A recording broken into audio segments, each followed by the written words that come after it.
আসসালামু আলাইকুম রহমতুল্লাহ। পরিবর্তনের যুগে সব কিছুই পরিবর্তন হচ্ছে, শুধু আদব কায়দা সম্মান ও শ্রদ্ধাবোধ উঠে যাচ্ছে। কিছু আছে কিছু নেই এটা ভাবলে হবে না, যা আছে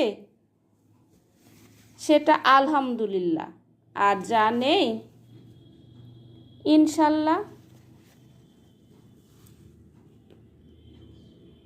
ব্যাগটি আমি পুঁথি ও বেতি দিয়ে তৈরি করেছি। ব্যাগটা একদম কমপ্লিট।